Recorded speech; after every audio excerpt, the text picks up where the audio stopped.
G'day, guys. Welcome to another Hash It Out. Here we are once again, gentlemen. We have Joe and Noah today. How are we? Doing Doing well. well. That's it. How do we summarize the last couple of weeks in the Ergo ecosystem? I think it's been pretty interesting, to say the least. That's Yeah, one word for it. yeah, that's one. It's been interesting. We've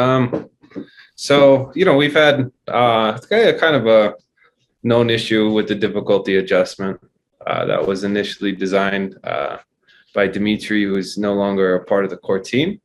And so, we've had miners kind of poke around, say, hey, we don't like this.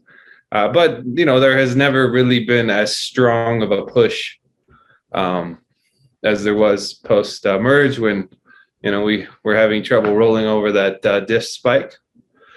So Alex jumped on it, and I have to give him a lot of props. That's not really like the area of the chain development that he's specialized in, but we had a plan in motion just in case, in terms of shortening the epic length. And he dropped on there, didn't complain about anything, got it done, set up auto voting and scanning the votes, and we had a pretty eventless fork. And since EIP-37 rolled out, it seems to be performing relatively well. We'll see in time.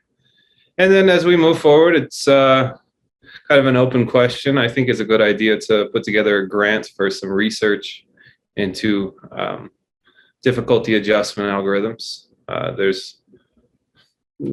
would say that's an area of the space that's actually kind of lacking in terms of even clearly defining terms is quite difficult. Yeah. But we can get into it later.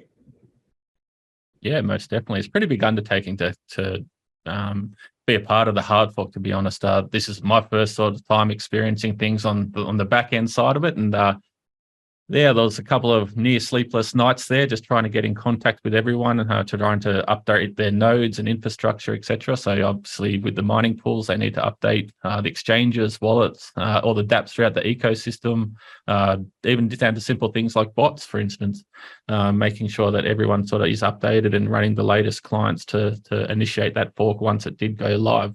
So, thanks to everyone who sort of managed everything on the back end, because, it did take a sort of little small army there to get everything across the line. Yeah, I'm sure there's still many nodes that have not updated, and those stragglers will be out there mining Ergo Classic. No, kidding, but maybe, I don't know. I think there is a chart on ergonodes.net, and you can see there are a lot of nodes that have not yet updated, but in time, hopefully they'll get on board. They're full node wallets. Yeah. So where somebody hasn't opened their client or really fiddled with it, they may be running a full node that's basically an SPV client at this point. Doesn't. Yep.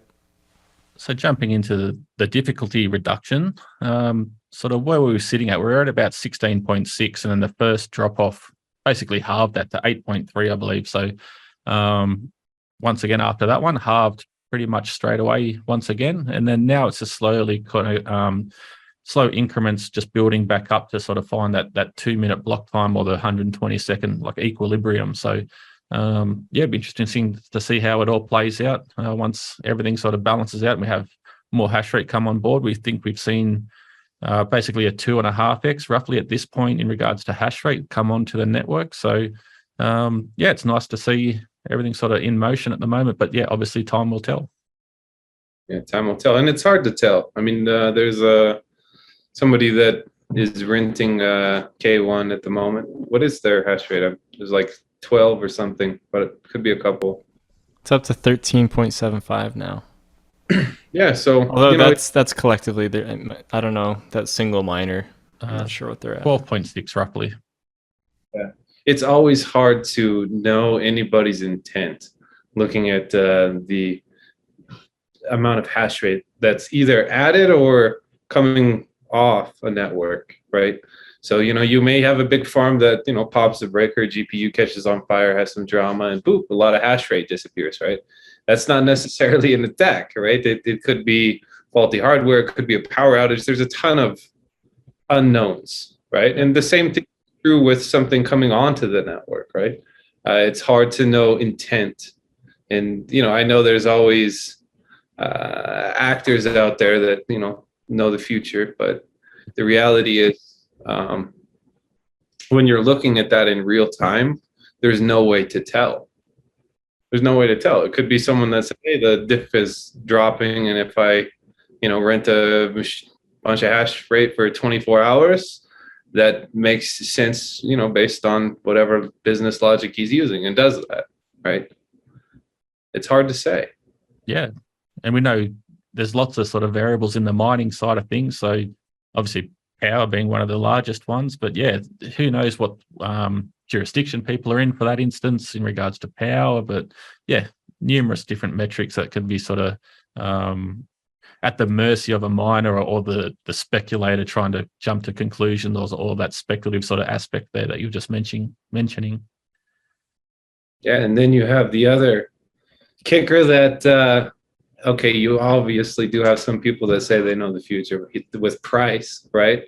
But price does have a big effect in terms of how you attract or shed hash rate, because that is ultimately what kind of sets the market and profitability of any algorithm. So there's a lot of moving pieces there. It's I guess on one level you can look at it as like rational mining and irrational mining, but it's hard to fully say, okay, this is a malicious miner, right? That's hard to even pick out before anything happens.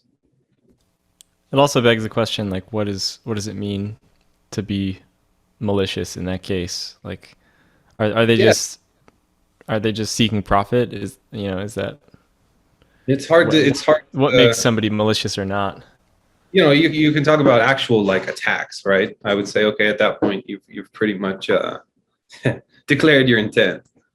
But in a way, GPU mining is a coin hopping game for the most part.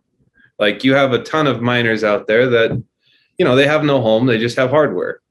And so what they do with their hardware is they try to make rational choices, and that is a lot easier when things are profitable, because then you can just hop to what is the most profitable, right? Yeah. Well, now we are for a very long time where Ethereum was the most profitable, so they could just sit there and every so often a coin would sort of jump up and be a little bit more profitable for X amount of time, and then ETH would then once again sort of take over. So yeah, it's a different sort of environment at the moment. totally different. ETH had the market to pay for that type of security. That's how I would look at it from like a proof of work perspective. And everything that's left post ETH doesn't have the market to pay the workers, right? So now you have all of these miners out there that they do have hardware, and hopefully they have patience too, but they're kind of competing against each other and crowding each other out. So if something is profitable, I expect for a while there to be like I don't know, just cannibalize profit, push it to as low as people are willing to take, and it will crowd out the market to some degree. Yeah. Every time you say that, I just picture like a swarm of piranhas just sort of destroying something. That's how I kind of picture it. Well, yeah, I guess just there's too many people and the boats can't carry them all, right? Yeah. So it's a painful reality. I'm not exactly happy to see that. I wish there was a little bit more support from the broader crypto market for miners, to be honest. But we'll see what we can do about that. Things are still stabilizing post merge. Yeah, it's not even been a month, right? No, it hasn't even been a month, and I tried to tell everyone, in advance before the hash rate difficulty drama, and we kind of got sidetracked. But this is a marathon. This is not a sprint. And so anybody that says, "Oh, this is the next thing," it's like, well, you have to build the market to support miners. You have to. There's no. That's what, like, a rational miner works for markets. They don't work for blockchains. Now, an irrational miner and somebody that's more ecosystem focused and is going to be there profitable or not. Right now it's kind of their world, right? To where I would say, you're kind of using your GPUs to print an options contract that has no expiration, and your input cost, whatever that is, hardware, electricity, is like the cost of that options contract that you can then redeem at any point in the future on the market, when the price makes sense. Yep. So we kind of get into speculative mining, which there's a lot of different, let's say, degrees of risk people will take on with speculative. But in terms of miners around the project, right now it's irrational mining. But that is what gives proof of work value. The proof of work wouldn't exist without irrational miners. Yeah, most definitely. And just looking at what to mine, seen a sort of a number of coins sort of popping up that I've never heard of, and probably a number of people throughout the industry wouldn't have heard of. So I'll just be careful about jumping onto those chains and mining it, and then obviously having to connect wallet infrastructure, etc. Because who knows if there's any malice there behind any of that sort of side of it. So just do your due diligence on that one. You mean you've never heard of Meow Coin? Or what else do we have? Callisto? I have no idea. To be honest, there's some good ones on there. Beyond Ergo, I don't have the bandwidth to track much. Oh yeah, even within Ergo, man, I'm already like dropping out in certain areas in terms of what's happening in the ecosystem.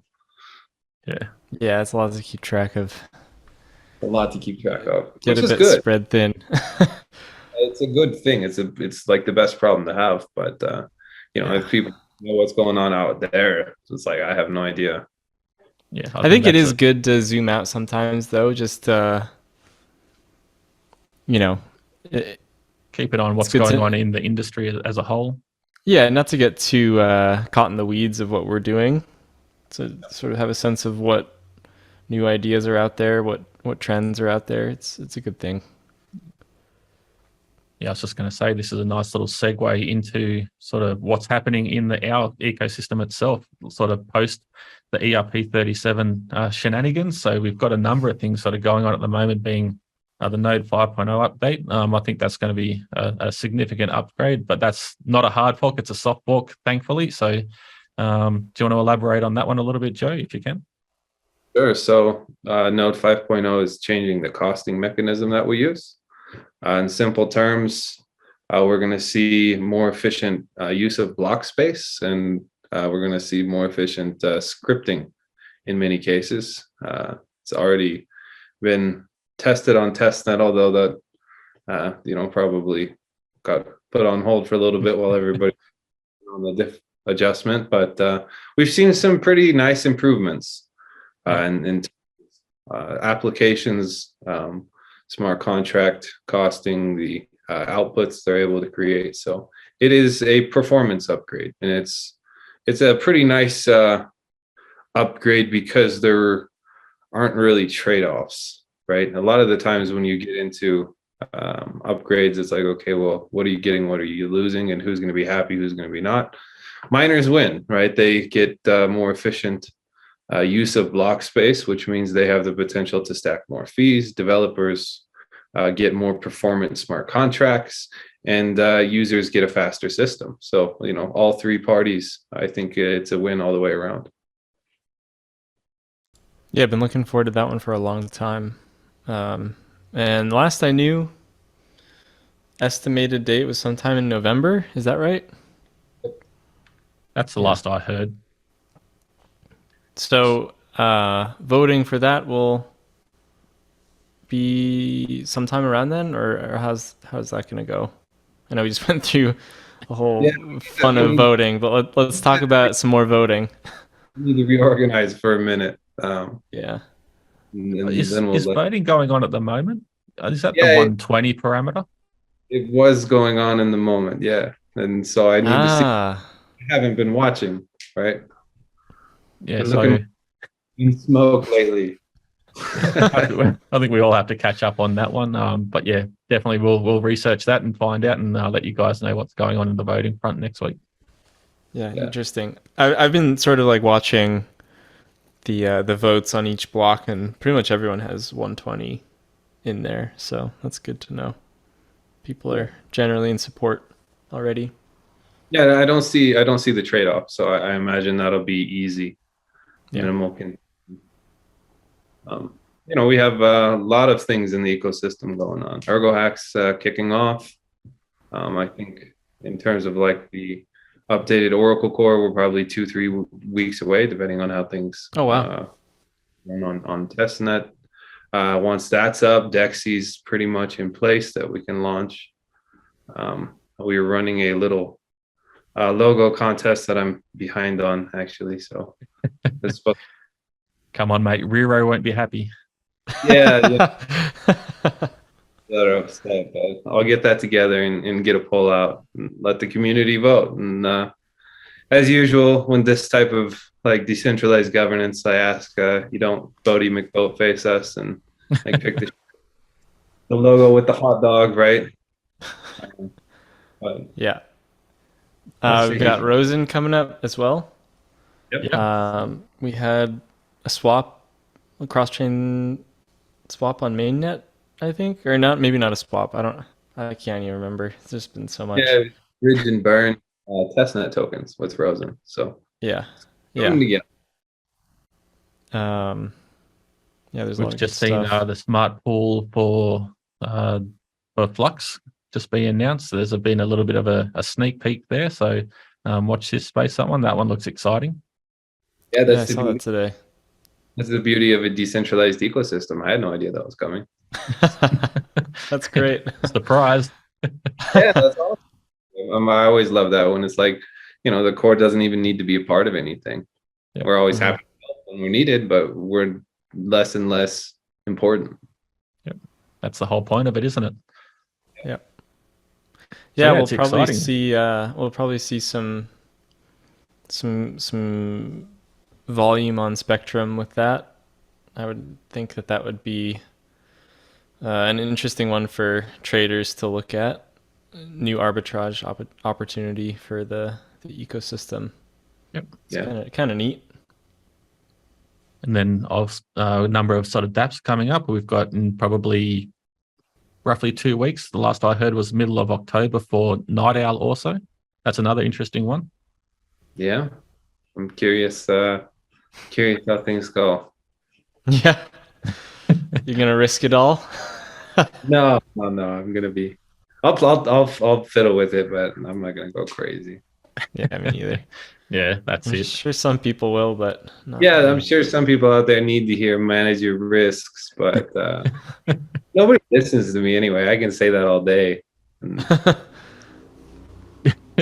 And then I know you've got duck pools sort of in the background. I don't really know what they're up to, but just gonna pull up the Ergo Hack Discord and sort of look at what we've got going on there.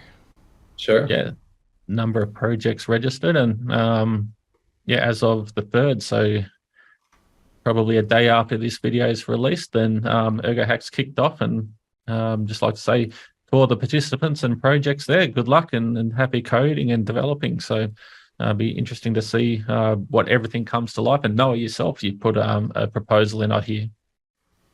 Yeah, all of this governance stuff has gotten me inspired to bring some simplification and clarity as far as educating people how all this stuff works, because it's been a bit of a whirlwind and a lot of misinformation, a lot of misunderstanding, and my goal is to have like a really simple front end only tool where you can just put in some values and run a simulation of an epoch and see what happens. I actually was just doing a mock-up earlier tonight, and I'm going to be working with Dmitry Usov. I don't know how to pronounce his last name, but he works on a lot of projects in the ecosystem, and he works on Sigmaverse with me. He also works on the Explorer too, so he's a pretty clever guy, and I'm excited to see what we come up with. That's awesome. Yep. Yeah. And one thing I would encourage is anybody out there that's participating, feel free to ping for support if you need it, right? We do have mentors in the ecosystem that like to hop in and say, oh, what are you guys working on? And, what's the puzzle and how do I solve it, right? Yeah. And it can just start with a simple idea. Like Noah's looking at the governance parameters there for miners that they have control of. They can jump in there and plug some in and simulate an epoch and see what the outcome of that is. So I think it's a cool little idea. Yeah, so we've got Wilfred Grimley is up to another neat idea. He was the guy that sort of inspired the subpooling, and he's got an idea for some partial voting. There's a lot of info here. I have to read through it, but yeah, I'm sure whatever he comes up with is going to be great because he's a smart guy. And then we've got a project from GetBlock called SNISP, which is a succinct, non-interactive share proofs to efficiently calculate a miner's performed work on the blockchain. And then Karat throwing his weight around. What was that? It's Karat throwing his weight around. Yeah. I like it. And cheese. And then my personal favorite is Sigma balls. And I actually helped these guys kind of get their team together, but they're going to be working on options, and there's a few pretty smart Cardano devs, and then Qin, who's been working on layer 2 stuff as well. He's in there, and then I also got I think her name is Nadia, who helped out with some of the UI stuff for Ergo. She's going to be doing some UI and design stuff for them. So really strong team. I'm super excited to see what they come up with. And it's just a stupid name. Well, they're having some fun. That's all part of it also. Yeah, there's a bunch of other projects too that I'm just not exactly sure what their ideas are. That Ergo Payroll, I think, is some of the Anita Bitcoin guys. Nice. Frosty and QX, they're doing some payroll kind of thing with routine payouts, I guess, based on different parameters. I'm sure there's lots of uses for that. Sigma Rust JIT. Yeah. I am not familiar with that one. It sounds like it'll be really useful for developers. Just based on the name. Yeah, I believe new SDK. Nice. So yeah, And lots then of things happening. Yeah, there's a few others that I just don't know. Yeah, and then we have the sleepers, right? And sometimes the sleepers come in and they surprise us. That's been known that in Ergo Hack. So I do know there's that another person. Oh, go ahead. No, I was just gonna say I do know that Anon Real had reached out and said if anybody needs help or anything, ping him. Nice. In the Ergo Hack event. He's happy to hop on. That's one of our oldest developers in terms of dApps, so pretty broad understanding of the ecosystem. Mm-hmm. Do we have any privacy ones this time? Anyone looking at anything privacy centric on the Ergo Hack for this this iteration of Ergo Hack? Don't think so. I mean, I have a feeling we have some projects that don't have channels yet. Mm-hmm. But from the ones that we do have channels for so far, I don't see any that are privacy focused, which is fine. Yeah. Yeah. No, it's interesting. It's a nice little sort of catalyst of sort of an influx of developers, but then also the tooling that's built out around that. It's a nice little sort of catalyst for expansion in the ecosystem. So obviously someone can start with an idea, and who knows where that flourishes. Someone can take that idea and build out on it, and then they can take that once it is built out, and then sort of take their own spin and then integrate something or an idea into their own projects. I think it's fantastic to see all these sort of things, all these little projects and ideas come to life. Mm-hmm. Absolutely. And plus there's the feedback, right? That we get developers that have never touched Ergo before. They come in and they immediately have a user experience that's just good that we learn from. Like, oh, the documentation needs some work here or there, or this tooling needs some work here or there. So the more that we kind of take people through that bootstrapping process of entering the Ergo ecosystem, giving feedback of what we need to improve, we just make that process easier next time around, right? Yeah. And like that is like the secret value of ErgoHack, in my opinion, that nobody really thinks about. It's true that we have all these great minds creating, unique ideas, but they paved the way. And so my hope is that, as we continue to have these community events, because they're fun, we also improve like the education, the tooling, the documentation, everything that a new developer needs to come into the ecosystem and be successful. Yeah, it's just that constant refinement, isn't it, really? Until you get to the point where any sort of Tom, Dick, and Harry can jump in and have all the sort of tools and resources there at their disposal. Yeah, I'll be curious to see if any of these projects do get involved with, like launching some of their infrastructure on Flux. They're one of the sponsors, along with Jed and Alephium. Sure. It gets a little tricky with cross-chain hackathon projects, just because the scope of projects within a 2-week hackathon has to be kind of contained.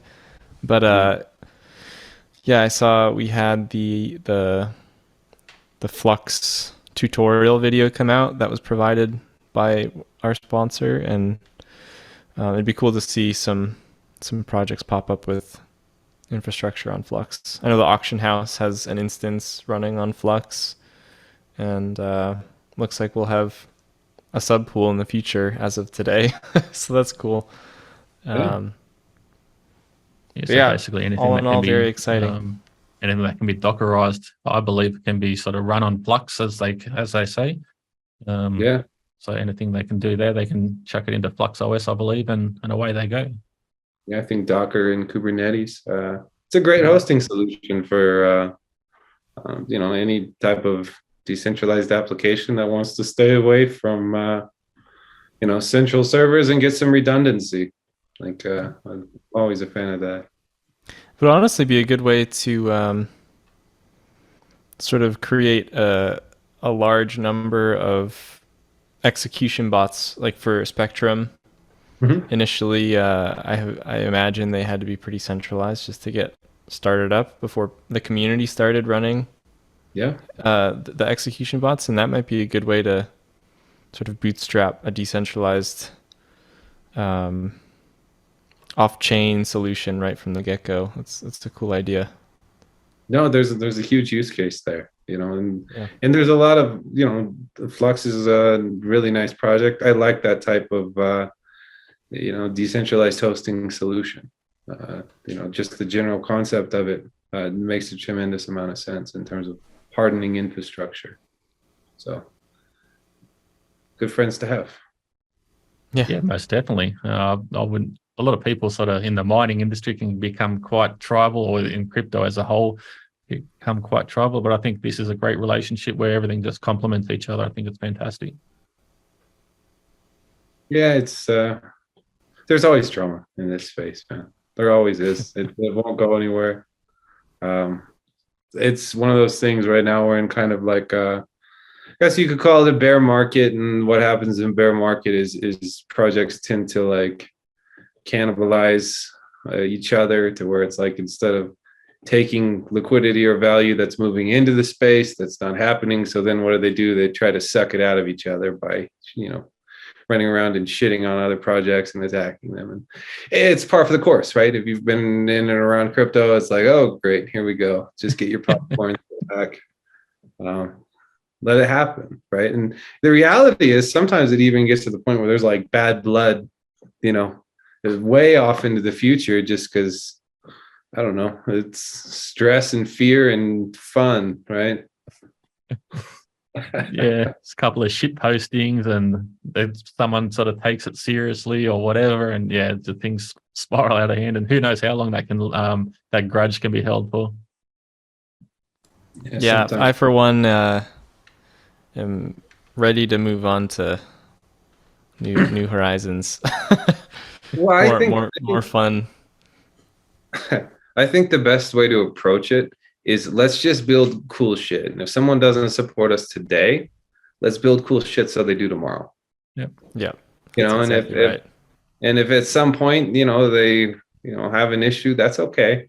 You know, they can have a different opinion. They can think whatever they want. Let's just build some cool shit. And eventually, if we do that, they'll catch up. Yep. I think that's very well said. You speak to a number of people like internally here at Ergo in the ecosystem here, and that's all they want to do. It's just sit here and develop cool things, have cool relationships within the projects themselves. And then, just ultimately deliver nice user experiences for everyone in the ecosystem and build cool shit. Yeah, I mean that's the goal. That's not only things that are cool but useful, right? And if we build useful things that also are pretty innovative or cool, new, you know, somebody that today might be squawking and saying, you know, look at this and that and this and that and this and that. Okay, you know, give them time to change their mind. That's what I say. Instead of like attack them and shut them down, and then you just made a, you know, drama for a longer period of time. Yeah, exactly. Just a few things that a few more things that come to mind for what we've got coming up. For some of the new Ethereum miners or migrated Ethereum miners that are on Ergo now, we've got Ergo names coming up in the near future, which is similar to the Ethereum name service. So that'll be a cool thing to keep your eye out on. And then we've also got Paideia DAO infrastructure coming up in the near future, where you'll be able to launch DAOs, create governance proposals, and in general, like operate a DAO and have people able to weigh in with different parameters and different forms of governance and things like that. There's a lot of good stuff coming up. Yeah, and if you sort of want to dive further into the ecosystem itself, from a community point of view, we do have a Sigmanauts program also. So if you want to sort of offer your services, you might have the expertise in a number of sort of different things in community management or marketing, graphics, whatever your expertise is, or the time you want to sort of allocate to that, by all means, jump onto the website.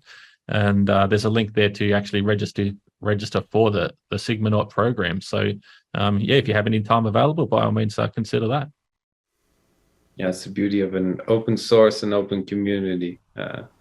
If you want to work, there's always work around that. You know, people will be happy to collaborate, and I don't know. I think that when you get into a situation where you have, let's call it irrational mining, right? Where, you know, the short-term cash out isn't there, so you're in kind of the options game. There is an incentive to create value, right? And so I hope that, you know, as we move through, you know, kind of the rough market for proof of work post ETH, however long that is, we have miners out there that are like, hey, you know, we can hop on and perform work beyond just mining. You have the ability to hop into a community that would love to have more hands on deck, because then we build stuff faster. Yeah, exactly. And I think we saw that obviously throughout the last bear market where the miners built out everything onto the ETH side. They're the ones hanging around and basically ended up building value for themselves. I think that's one point in the market that we're in at the moment where we can see that come to light. Yeah, I agree. You know, and hopefully at some point, once things trend differently, we get back into more of a rational space to where miners can feel a little safer and, you know, expand if they need to, or cover costs if they need to, or, you know, feed their family if they need to, right? But that's just not where proof of work is at the moment, and it's going to take some work to get back to there. Like, that's not just going to magically happen. I think ecosystems themselves need to develop, and certainly, you know, on our side, we need to push for more market access, and, you know, there are ways we can do that. We're working on it. Yeah, exactly. the conversations are out there, and it's just, in my opinion, it's just a matter of time until Ergo sees a recognition. I think the miners could be a driving factor in that also, because ultimately they're the supply side of the market, and whether they sort of make some noise on their end and wanting more market access to be able to liquidate whatever they want to do. I think that's one actually big use case for providing that market access, or that foot in the door, is the market, the miners making that noise. Yeah. There is. Oh, go for it. No. I was just going to say, I hope this whole difficulty situation in the last few weeks and how things turned out, all things considered, I feel like things went pretty damn well, and miners were able to speak their mind and make their voice heard, and in the end get what they wanted. It could have been done a long time ago, and it wasn't, but that's water under the bridge.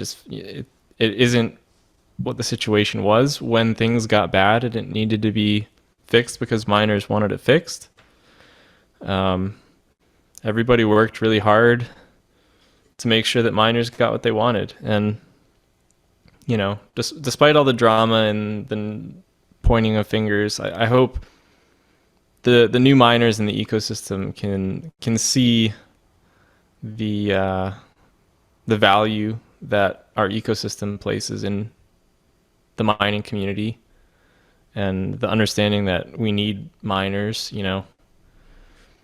As much friction as there can be in the community at times, miners are not taken for granted. And all in all, I think it was a good outcome for everyone.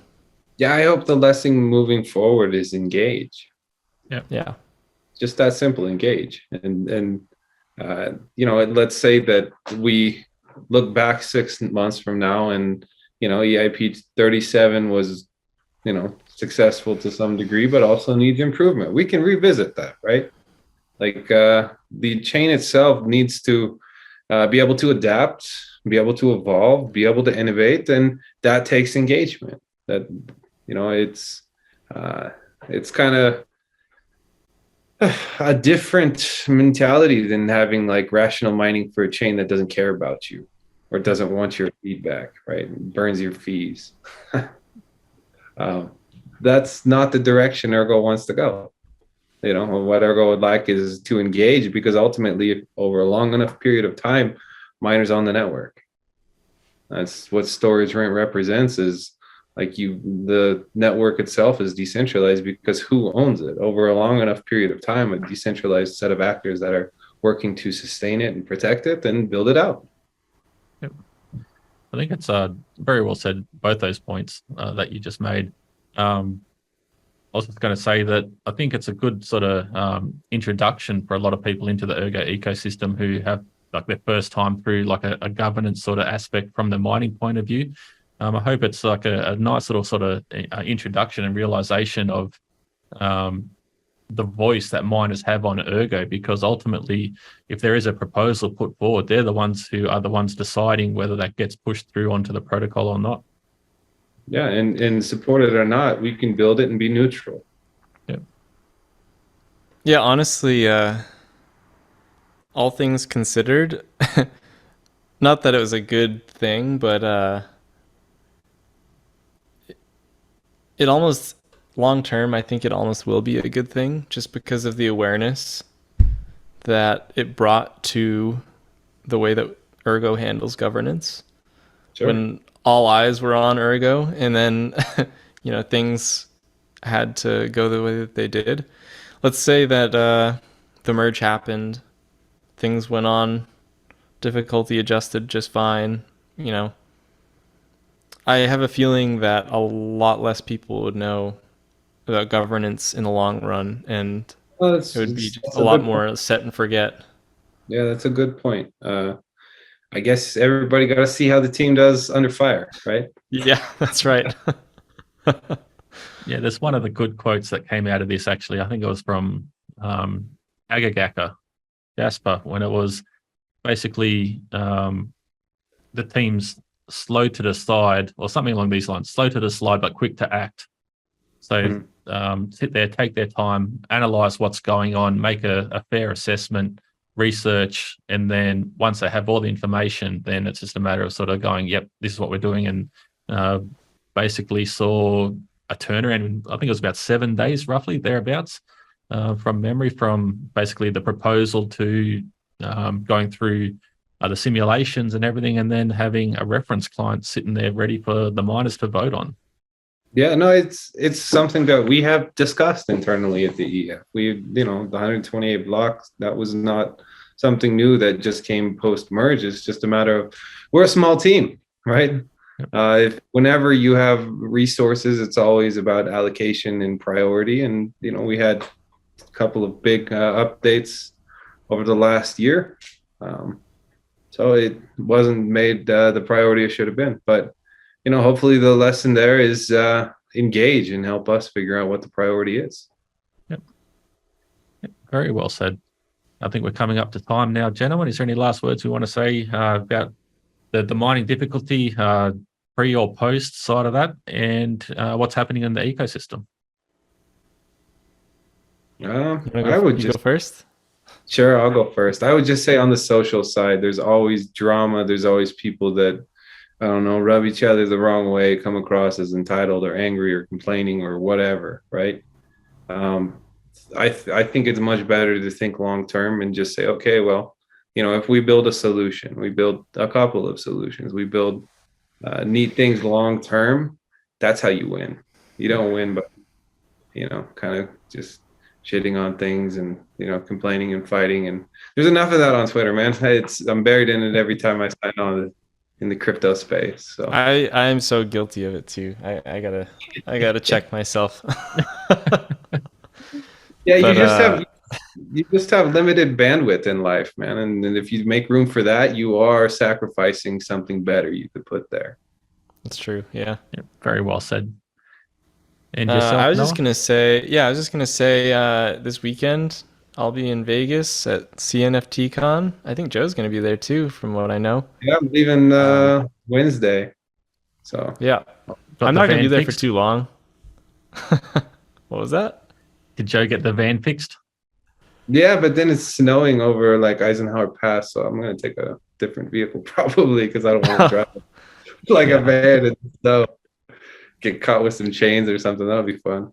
Yeah, I think I'll be there just for like a few hours on Saturday, but I know Blitz is gonna be there, Ergonomes is gonna be there, Quokka, Sky Harbor is gonna be there. Yep.